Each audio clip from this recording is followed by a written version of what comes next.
చేగుంట మండల కేంద్రంలోని పీఎం జిల్లా పరిషత్ ఉన్నత పాఠశాల చేగుంటల రాజ్యాంగ దినోత్సవాన్ని పురస్కరించుకుని సాంఘిక శాస్త్ర ఉపాధ్యాయుడైన చల్లా లక్ష్మణ్ రాజ్యాంగ పరిషత్లోని సభ్యులందరి ఫోటోలను సేకరించి ఫోటో గ్యాలరీ నిర్వహించారు.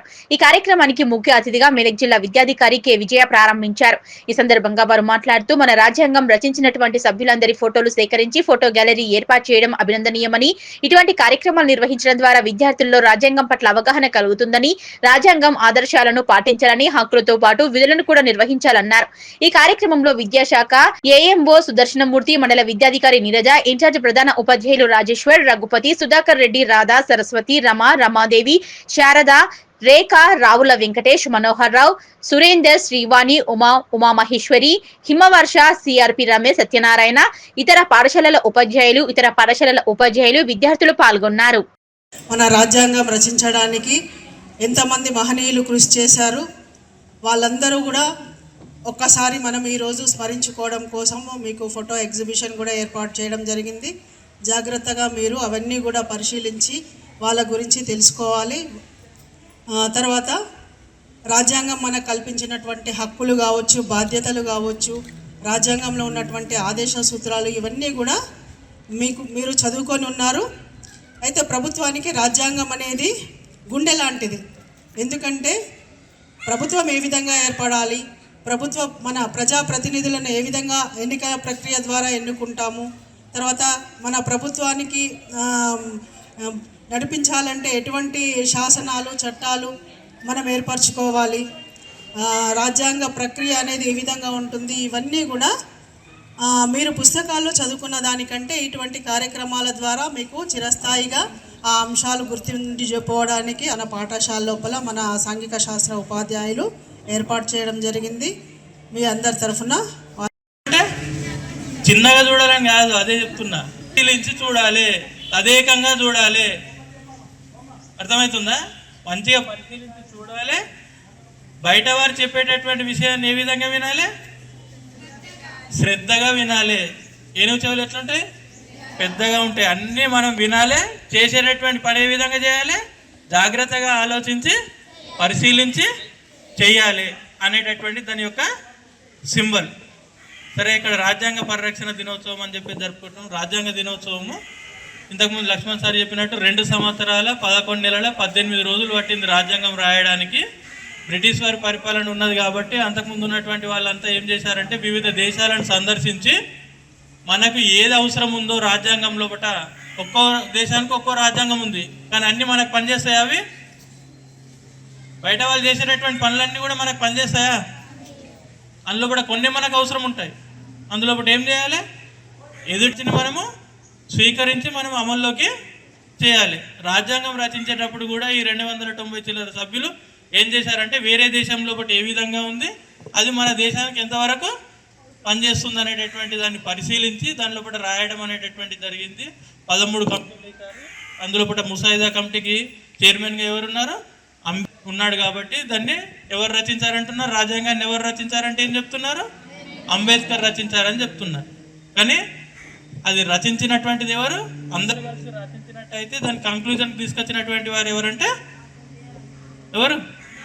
డాక్టర్ బిఆర్ మాస్టర్ని అడుగుతాడు, మరి అయ్యా మా అబ్బాయి బాగా చదువుతున్నాడు అంటే, మీ అబ్బాయి రావడం లేదు స్కూల్కి, మరి నువ్వేమన్నా పనికి తీసుకెళ్తున్నావేమో, నేనే నీకు చెప్పి పంపిద్దాము, అబ్బాయిని పంపించమని చెప్పి పంపిద్దామని చెప్పేసి నేను మరి ఆలోచిస్తున్నాను అంటే, లేదయ్యా నేను కష్టపడుతున్నా కదా, మా అబ్బాయి కష్టపడొద్దు, చదువుకోవాలనే స్కూల్కి పంపిస్తున్నా అంటే, రేపు నువ్వు వెంబడి పెట్టుకొని తీసుకొని రానంటే తెల్లవారి వాళ్ళ ఫాదరు అబ్బాయిని తీసుకొని స్కూల్కి వస్తాడు.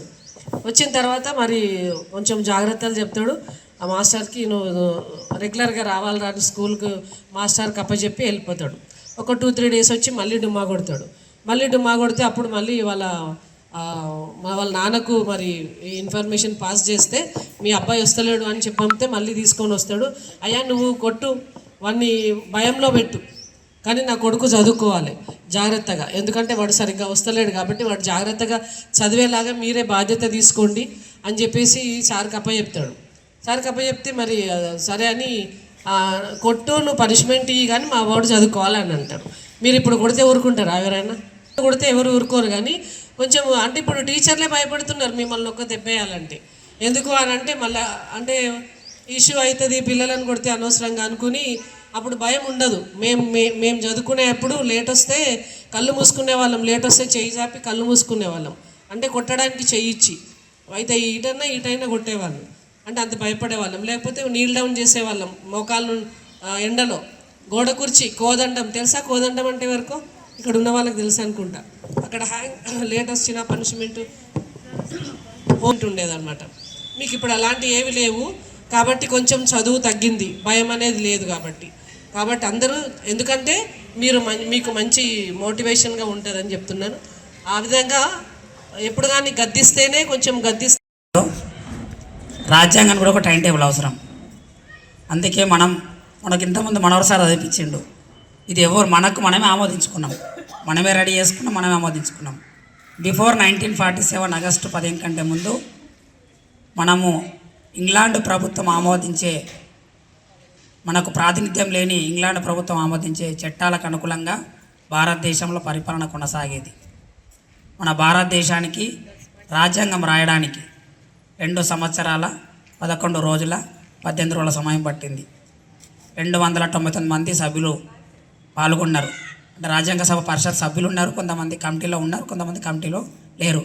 అందరు ఎంతో శ్రమించి సుమారు 3 సంవత్సరాలు 114 సార్లు కూర్చొని కులంకుశంగా చర్చించి మన భారతదేశానికి ఏది అవసరము ఏది అవసరం లేదు అనేక రాజ్యాంగాలను పరిశీలించి అనేక అంశాలు చేర్చడం జరిగింది. కానీ ఈరోజు మనం ఏం చేస్తున్నామంటే హక్కుల గురించి మాట్లాడుతున్నాం. రాజ్యాంగంలో హక్కులు ఉన్నాయి, విధులు కూడా ఉన్నాయి, కానీ విధులు మర్చిపోతున్నాం. మనం అందరూ ఎప్పుడు హక్కుల గురించి మాట్లాడుతున్నాం తప్ప విధుల గురించి మాట్లాడతలేము. విధులలో ఏముంది? ప్రభుత్వ ఆస్తులను కాపాడాలని ఉంది. మీరే అప్పుడప్పుడు ఏం చేస్తారు? టీచర్ లేనప్పుడు ఫ్యాన్ ఎరగొట్టుడు, కిటికీలు, పర్యావరణం రక్షించాలి, లౌకికవాదాన్ని రక్షించాలని అనేక రకాల పదాలు మనం రాజ్యాంగం ఉన్నాయి. సమానత్వము, స్వేచ్ఛ, న్యాయము, సౌభ్రతత్వం, సోదరాభం చదువుకోవడానికి పనిచేస్తుంది తప్ప వాటిని నిజ జీవితంలో పాటించినప్పుడే రాజ్యాంగ ఆశయాలు కొనసాగుతాయి, రాజ్యాంగాన్ని గౌరవించినట్టు అవుతాం. కానీ చాలామంది రాజ్యాంగం గురించి మాట్లాడతారు, రాజ్యాంగంలో ఏమున్నాయో తెలియదు. అనేక అంశాలు ఖచ్చితంగా మనం చదువుకున్నట్టయితే ఎవ్వరు కూడా రాజ్యాంగానికి అతీతి కాదు. రాజ్యాంగాన్ని అందరం రెస్పెక్ట్ ఇవ్వాల్సిందే. కుల మత వర్గాల పేద అందరూ కూడా రాజ్యాంగం ఓటకు కల్పించింది. ఆ ఓటు హక్కు ద్వారానే ఈరోజు రాష్ట్రపతి అయినా సర్పంచ్ అయినా ఓటు హక్కు ద్వారానే మనం